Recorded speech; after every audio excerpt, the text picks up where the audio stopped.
શ્રી હરિ શ્રી ગોપીજન વલ્લભાય નમઃ. હે ભાઈ ઉદ્ધવ, વૈદિક અને તાંત્રિક એવા બે માર્ગો દર્શાવ્યા.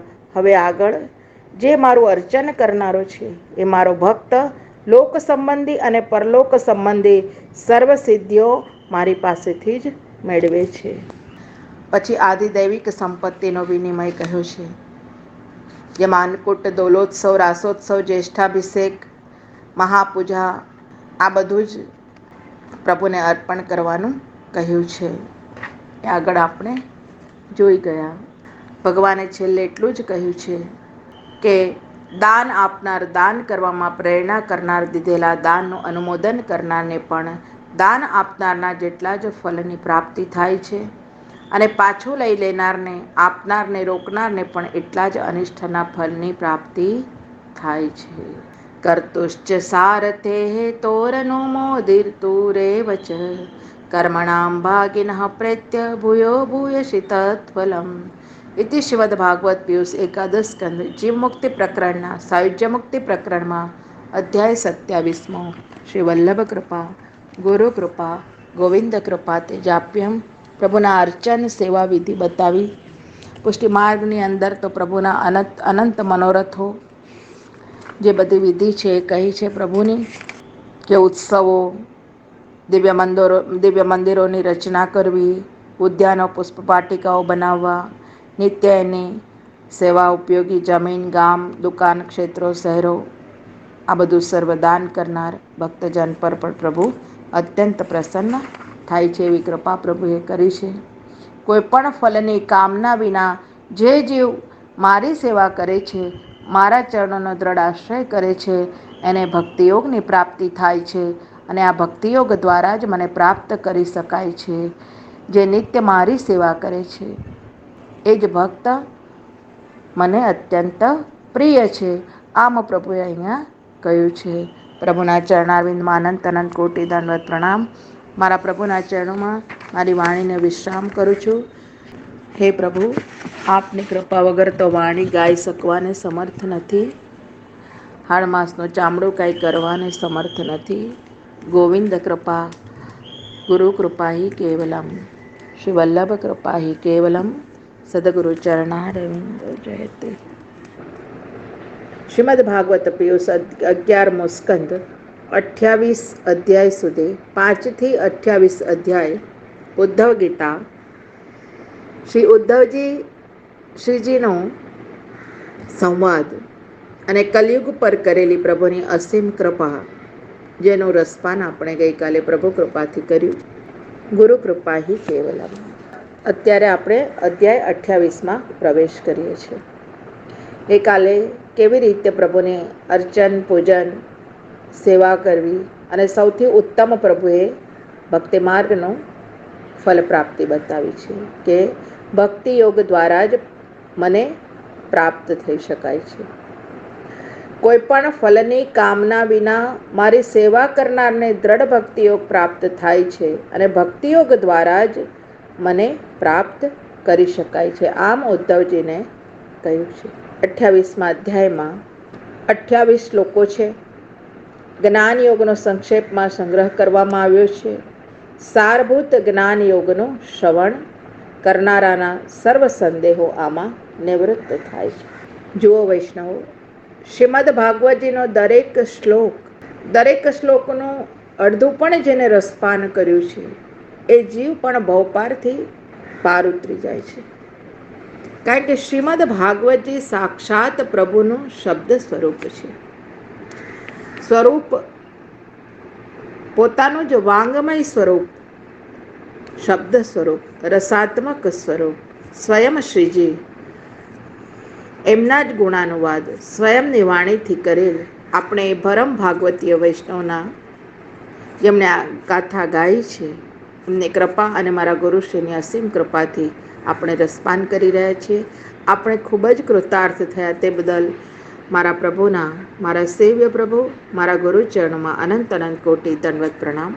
પ્રભુ સ્વીકાર કરે. શ્રી ભગવાન વાચ પરસ્વભાવ કર્માણી ન પ્રશંસે ન ગર્હયેત વિશ્વમેકાત્મકં પશ્યન પ્રકૃત્યા પુરુષેણ ચ. ભગવાન શ્રી કૃષ્ણએ કહ્યું કે હે ભાઈ ઉદ્ધવ, આગળ સમસ્ત જગત પ્રકૃતિ પુરુષના સંયોગથી બનેલ એકરૂપ જાણી કોઈ પણ વ્યક્તિના શાંત કે ઘોર સ્વભાવની અને સ્વભાવ પ્રમાણે થતા કર્મોની પ્રશંસા કે નિંદા કદાપી ન કરવી. બીજી વ્યક્તિના સ્વભાવ કે કર્મની સ્તુતિ કરનાર કે નિંદા કરનારને પંચભૌતિક શરીરમાં આત્માનો અધ્યાસ થવાથી એને હું અને મારું એવો ભેદ થાય છે, અને આ ભેદભાવને લીધે એની સ્વરૂપમાં સ્થિતિ થતી નથી. પોતાના સ્વાર્થથી એ ભ્રષ્ટ થાય છે. સ્વરૂપ ભ્રષ્ટ ક્યારે થવાય? ભગવાન શ્રી કૃષ્ણએ શ્રી ઉદ્ધવજીને સમજાવ્યું કે હે ભાઈ ઉદ્ધવ, રાજસ અહંકાર માટે તજસ શબ્દ વપરાય છે. આ રાજસ અહંકારમાંથી ઇન્દ્રિયો બને છે. આ ઇન્દ્રિયો નિદ્રાધીન બને છે. માનવપિંડમાં રહેલ જીવાત્માનું મન માયા સ્વરૂપ સ્થાને પામે છે, અને મન લીન થતાં જો ચેતના નષ્ટ થાય તો મૃત્યુરૂપ સુષુપ્તિને પામે છે. આ જ પ્રકારે દ્વૈતની કામનાવાળો પુરુષ કોઈ વાર સ્વપ્નની માફક દેહમાં અહંતા અને મમતામાં વસેલા જીવો હોય આત્માને પણ સુખી કે દુઃખી જ માને છે. કોઈ વાર સુષુપ્તિમાં અજ્ઞાનીને મોટું દુઃખ આવી પડે તો પોતાના સ્વરૂપનું અનુસંધાન વિસરી જાય છે, અને તેથી જ પોતાના આનંદ સ્વરૂપમાંથી તે ભ્રષ્ટ થાય. હે ભાઈ ઉદ્ધવ, કિમ ભદ્રમ વા દ્વૈત શ્યા વસ્તુનઃ ક્યાત વાચોદિતમ તદનૃતમ મનસા ધ્યાત્મેવ ચ.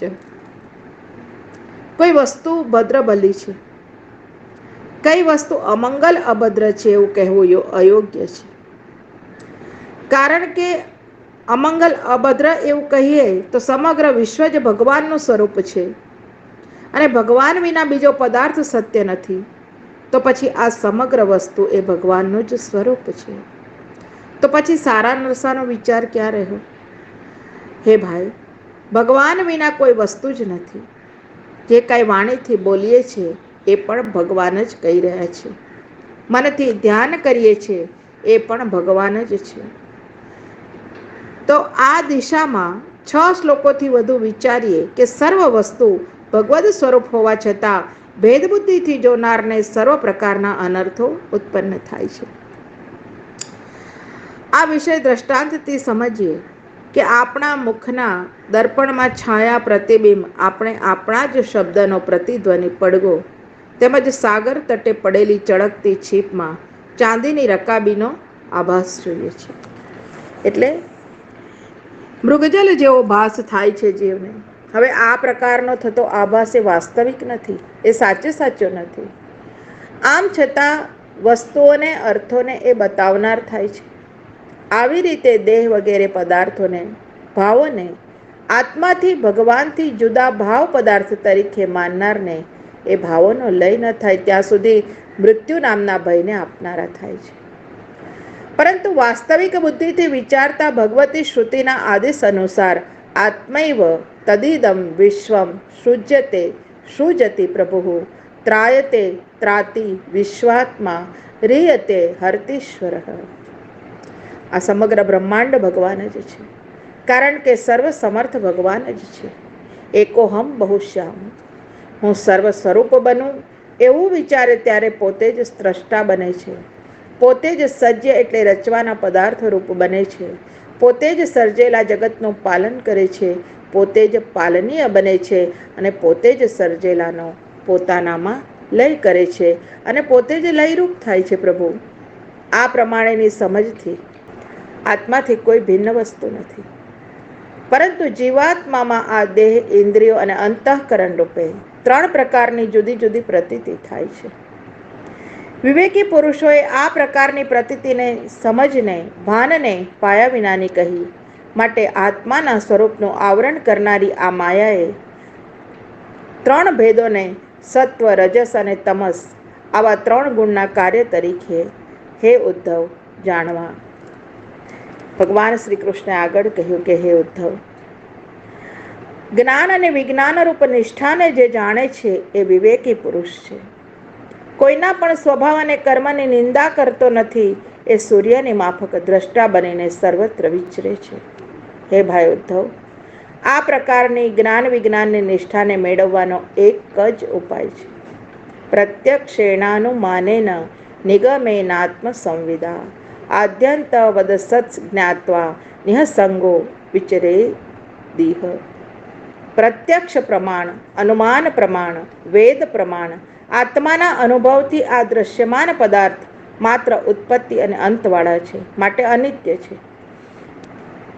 આવી જ રીતે પ્રત્યક્ષ અનુમાન પ્રમાણથી આ સમગ્ર વિશ્વ પણ આદિ અને અંતવાળું તેમજ ઉત્પત્તિ અને વિનાશવાળું છે, તેથી અસત છે. દ્રષ્ટાંત તરીકે નજરે જોવામાં આવતા દેહ ગે વગેરે નાશ પામે છે, એ પ્રત્યક્ષ છે. આ જ રીતે વિશ્વ માટે પણ અનુમાન કરી લેવાનું છે. હવે શબ્દ પ્રમાણ એટલે વેદ પ્રમાણ. વિશ્વ સ્વતંત્ર નથી, ભગવદ સ્વરૂપે સત્ય છે. આ વિચારધારાને પોષતા શબ્દ એટલે વેદના વાક્યો પ્રમાણ છે કે યથા કર્મ ચિત્તો લોક ક્ષીયતે એવમેવ પુણ્ય ચિત્તો લોક ક્ષીયતે. વાચારંભણમ વિકારો મૃતિકેત્યેવ સત્યમ. કર્મથી મેળવેલા પદાર્થો નાશ પામે છે. આવી જ રીતે પુણ્યથી મેળવેલા પરલોકો પણ નાશ પામવાના જ છે. ઘડો, માણ, ગાગર, માટલા આ પ્રકારે જે વિકાર એટલે માટીના કાર્યના આકારોના નામ છે, સર્વ મૃતિકા છે. આ વાત સત્ય છે. બધા વાક્યોથી ભગવાનના જ સ્વરૂપે સમસ્ત વિશ્વ છે એવો પ્રત્યક્ષ અનુમાન શબ્દ પ્રમાણ અને અનુભવથી નક્કી થાય છે. સર્વત્ર અનાસક્ત રહી વિચરવું, ન તો કોઈના ગુણ ગાવા, નહીં તો કોઈના અવગુણ ગાવા, પરંતુ કેવલ હરિગુણ જ ગાવા. સંસાર કોને સમજવો? શ્રી ઉદ્ધવજી 2 શ્લોકમાં ભગવાનના શ્રી ચરણોમાં જિજ્ઞાસા મૂકે છે. પ્રભુના ચરણોમાં અનંત કોટી દંડવત પ્રણામ. હે નાથ, આ સંસાર કોને માટે સમજવો? આપશ્રીના શ્રીમુખથી સાંભળેલા વાક્યો પ્રમાણે આત્મા સ્વતઃ પ્રકાશ અને દ્રષ્ટા છે. જડને પણ સંસાર ન સંભવે, છતાં બંનેને સંસાર તો જોવા મળે છે. સંસાર આત્માને કે દેહને છે? આત્મા તો અગ્નિ સમાન અવિનાશી, ગુણોથી પર, સ્વયં પ્રકાશિત, આવરણ રહિત છે. દેહ તો કાષ્ઠની માફક જડ છે. સિદ્ધાંત પ્રમાણે જો જડને સંસાર નથી, ચેતન આત્માને સંસાર નથી, તો પછી સંસાર કોને માટે સમજવો પ્રભુ? ભગવાન શ્રી કૃષ્ણએ કહ્યું કે હે ભાઈ ઉદ્ધવ, તમારા આ પ્રશ્નના ઉત્તરમાં એટલું જ કહેવાનું કે આત્માને જ્યાં સુધી દેહ, ઇન્દ્રિય અને પ્રાણોની સાથે સન્નિકર્ષ નામનો સંબંધ છે, ત્યાં સુધી આત્માના પોતાના આનંદાત્મક સ્વરૂપને વિસરાવનારી અવિદ્યાના કારણે હું આત્મા ચેતન છું, દેહથી ભિન્ન છું, આવો વિવેક નથી. કારણ કે દેહ અને આત્મા ભિન્ન છે. દેહ આવરણ છે, આત્મા શાશ્વત સત્ય છે. શાશ્વત સત્ય સ્વરૂપ સદૈવ નિત્ય છે અને દેહ નાશવંત છે. દેહમાં હું અને મારા પરાપણાનો જે અધ્યાસ છે એ આત્મામાં નથી, છતાં પણ એ સંસારમાં આત્મામાં સ્ફુરાયમાન થાય છે. તો હે ભાઈ ઉદ્ધવ, પ્રતિદિનના અનુભવથી નિર્ણય કરીએ તો જાગૃત અવસ્થામાં ન રહેલા પરંતુ સ્વપ્નાવસ્થામાં રહેલાને અનર્થનો અનુભવ થાય છે. મારું મસ્તક કપાયું, તેથી તેનું એ પુષ્કળ પ્રમાણમાં દુઃખ ભોગવે છે. પણ વાસ્તવિક રીતે સમજાય તો સ્વપ્ન દશાની અંદર એ દેહ નથી હોતો, છતાં પણ આપણે આંખે આપણો દેહ દેખીએ છીએ, મસ્તકને છેદાતું જોઈએ છીએ. આવી રીતે આત્માને પણ દેવ, મનુષ્ય વગેરે શરીરો નથી હોતા, પરંતુ હું સ્થૂલ છું, હું કૃશ છું, હું સુખી છું, હું દુઃખી છું, આ મિત્ર છે, આ શત્રુ છે. આવા વિષયોને ધ્યાનમાં લેનાર જીવને સુખ દુઃખ રૂપ સંસાર નિવૃત્ત થતો નથી. સ્વપ્નમાં દુઃખનો અનુભવ કરતો મનુષ્ય જાગૃત થતો નથી. સ્વપ્નમાં પુષ્કળ દુઃખ ભોગવે છે, જ્યારે જાગે છે ત્યારે દુઃખનો એને લેશ માત્ર પણ સ્પર્શ થતો નથી, કારણ કે એ તો સ્વપ્નાવસ્થામાં હતું. ઘર, પરિવાર, શરીર વગેરેના મોહને ત્યજી આત્મા અને આત્માના ચેતન જડ વિવેકને પામનારા જ્ઞાનીને દેહ, ગેહ, આત્મામાં સંસારની પ્રવૃત્તિ સંભવતી નથી. દેહાદિક જડને છે. દેહને એટલે પરિવાર વગેરેથી એને કદાપી આત્માને સુખ દુઃખ હોતા નથી. શોક, ક્રોધ, લોભ, ભય, મોહ, સ્પૃહા સર્વ અહંકારના ધર્મો છે. આ ધર્મો આત્માના નથી.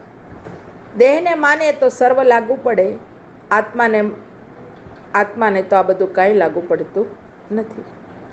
હે ભાઈ ઉદ્ધવ, સુષુપ્તિ અવસ્થામાં જેમ શોક કે હર્ષનો અનુભવ નથી થતો, આવી જ રીતે જન્મ અને મરણ દેહના થાય છે. આત્મા નિત્ય છે, બંનેથી પર છે, એ ક્યારે પણ આત્માને સંભવતા.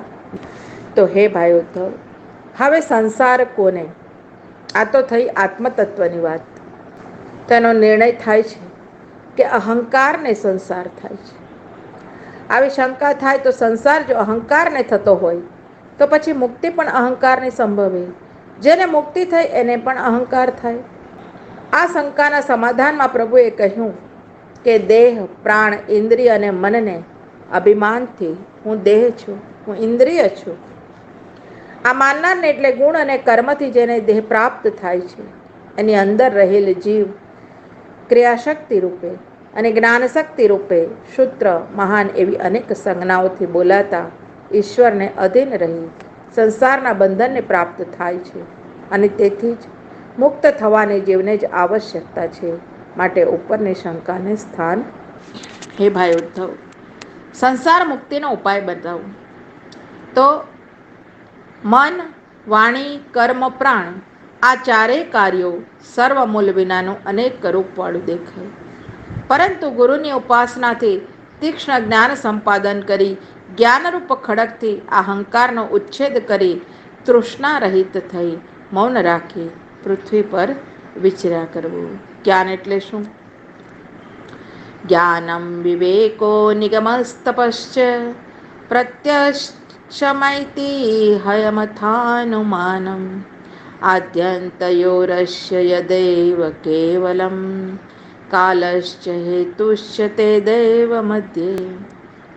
હે ભાઈ, આ શ્લોકમાં કહ્યું છે કે જ્ઞાન નામની તીક્ષ્ણ ધારવાળી તલવારથી અહંકારને છેદો. તો હવે એ જ્ઞાન શી વસ્તુ છે? આ જ્ઞાનનું સ્વરૂપ કેવું છે? આ જ્ઞાનના સાધન કેવા છે? આ જ્ઞાનનું ફલ શું છે? તે હું સમજાવું. પ્રભુ કહે છે કે સદ અસદ જે વિવેક છે એનું નામ જ્ઞાન છે.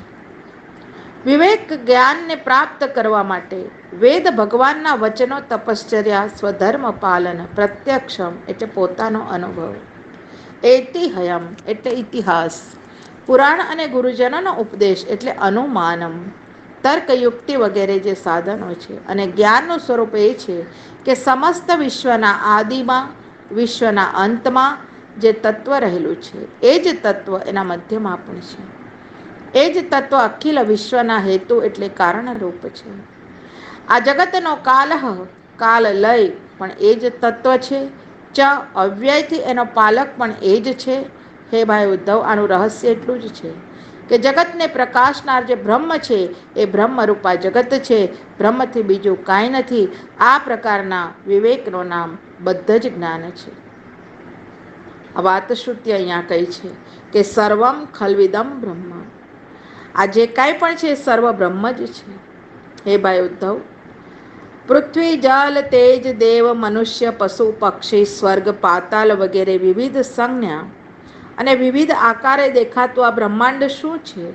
શી વસ્તુ છે?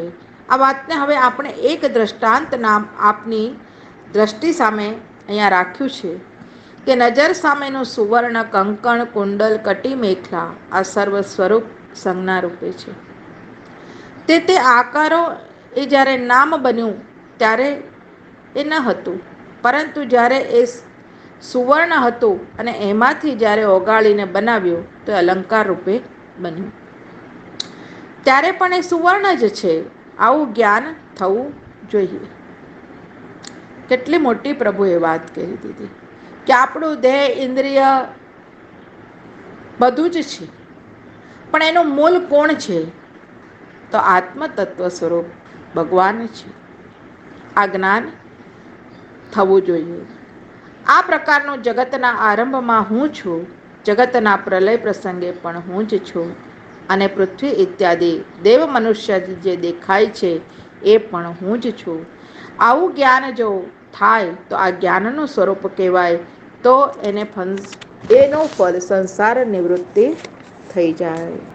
માટીનો ઘડો તો મુખ્ય તત્વ માટી છે, એમ આપણો આત્મતત્વ પ્રભુ છે, અને દેહ ને સર્વ દેહાદિક જે જીવો છે એને મૂળ સ્વરૂપે આપણે જાણીએ, બ્રહ્મ સ્વરૂપે જાણીએ, તો સર્વમ ખલ્વિદમ બ્રહ્મ, તો જ એને સંસારની નિવૃત્તિ થાય. વિજ્ઞાન એટલે શું? વિજ્ઞાન મેં તત ત્ર્યવસ્થમંગ ગુણત્રયમ કારણ કાર્ય કરતું સમન્વયેન વ્યતિરેકતશ્ચ યેનૈવ તુર્યેણ તદૈવ સત્યમ. હે ભાઈ ઉદ્ધવ, વિજ્ઞાનનો વિચાર કરીએ તો હે અંગ, જાગ્રત, સ્વપ્ન, સુષુપ્તિ આ પ્રકારની 3 અવસ્થાવાળું મન, જાગૃત વગેરે 3 અવસ્થાઓના કારણભૂત સત્વ, રજસ, તમસ 3 ગુણો તેમજ કાર્ય કરતા એટલે આધ્યાત્મ, આધિદૈવિક અને આધિભૌતિક, આમ 3 પ્રકારનું જગત છે. કાર્ય, કરતા અને કારણ, જે સામાન્ય જ્ઞાન છે. હવે આ સામાન્ય જ્ઞાનથી જે પર છે, એ ત્રણેયથી પર એ ચતુર્થ એવા સ્વતંત્ર વસ્તુની અંદર પ્રવેશવા રૂપી સમન્વયથી થાય છે, અને આ ચતુર્થ તત્વથી જ પ્રકાશે છે. અભાવમાં પણ સમાધિ વગેરેમાં જે પ્રકાશે છે એ જ સત્ય વસ્તુ છે. આ સમજને જ વિજ્ઞાન કહ્યું છે.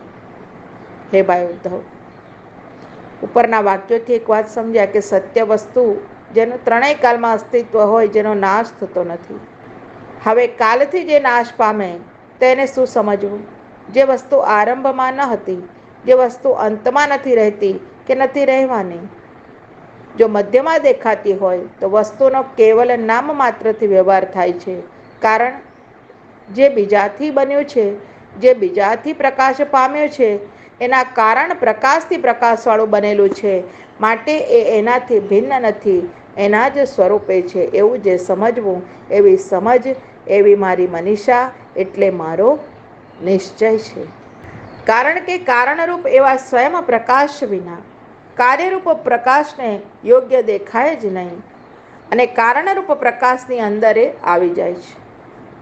હે ભાઈ ઉદ્ધવ, એવા નિર્ણય પર આવીએ કે અવિદ્યાનો એવો જે સાત્વિક, રાજસ, તામસ નામનો ત્રિસર્ગ જે અત્યારે જોવામાં આવે છે, એ બ્રહ્મનું કાર્ય છે.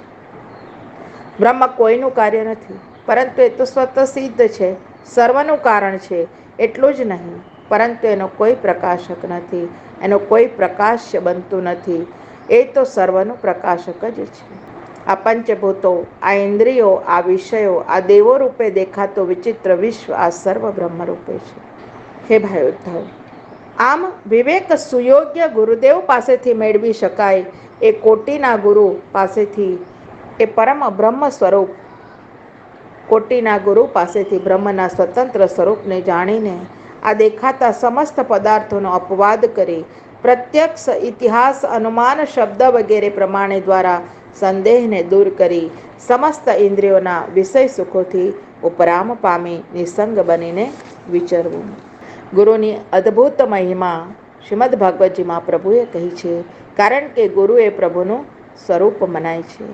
નાત્મા વપુઃ પાર્થિવમિન્દ્રિયાણિ દેવાહયમુષુર્વાયુજલમ હુતાશઃ મનોટન્ન માત્રમ ધીષણા ચ સત્વમહં કૃતિઃ ખં ક્ષિતિરર્થ સામ્યમ.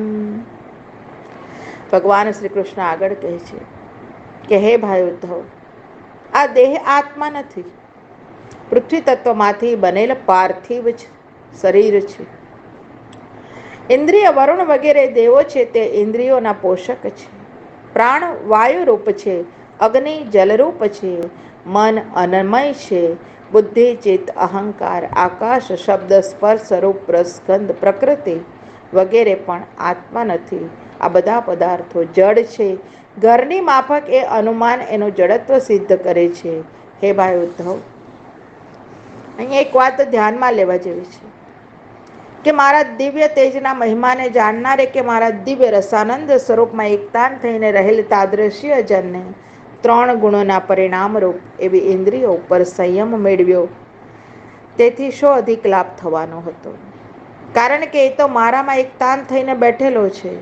એમ જ માની લો કે એની ઇન્દ્રિયો ચંચલ રહી, આમ તેમ અટવાતી રહી, તેથી શી હાનિ થવાની હતી? કે શો દોષ લાગવાનો હતો? એ તો ભગવાનમય ભૂમિકામાં બેઠા છે. જ્યારે આકાશમાં મેઘો આવીને આકાશને ઘેરી વળ્યા, તો એથી સૂર્યના તેજનો ક્યાં પરાજય થવાનો? વાદળો વિખરાયા તો સૂર્યના તેજનો ક્યાં વધારો થવાનો? આમ ભગવાનનિષ્ઠ કે આત્મનિષ્ઠ ને ઇન્દ્રિયોના સંયમ માટે ભગવાનનો જ દ્રઢાશ્રય છે. માટે આવા જીવો નિર્ભય છે. હે ભાઈ ઉદ્ધવ, બ્રહ્મનિષ્ઠને માટે એક બીજી વાત કહું. ઋતુઓના આવવા જવાથી ઋતુના ધર્મની અસર વાયુ, અગ્નિ, જલ, પૃથ્વીમાં જોવા મળે છે કે વિકારોમાં જોવા મળે છે? ફેરફારો કે ઋતુ ધર્મોની અસર આકાશને લિપ્ત કરી શકતી નથી. આવી રીતે દેહ વગેરેના અભિમાનવાળાને સંસારના કારણરૂપ સત્વ, રજ, તમો ગુણો મળી સર્વ ઘેરી વળે છે. આવી સ્થિતિ કદી બ્રહ્મનિષ્ઠની બનતી નથી. વલ્લભાધીશ કી જય. સદગુરુ ચરણાર વિંદુ જય.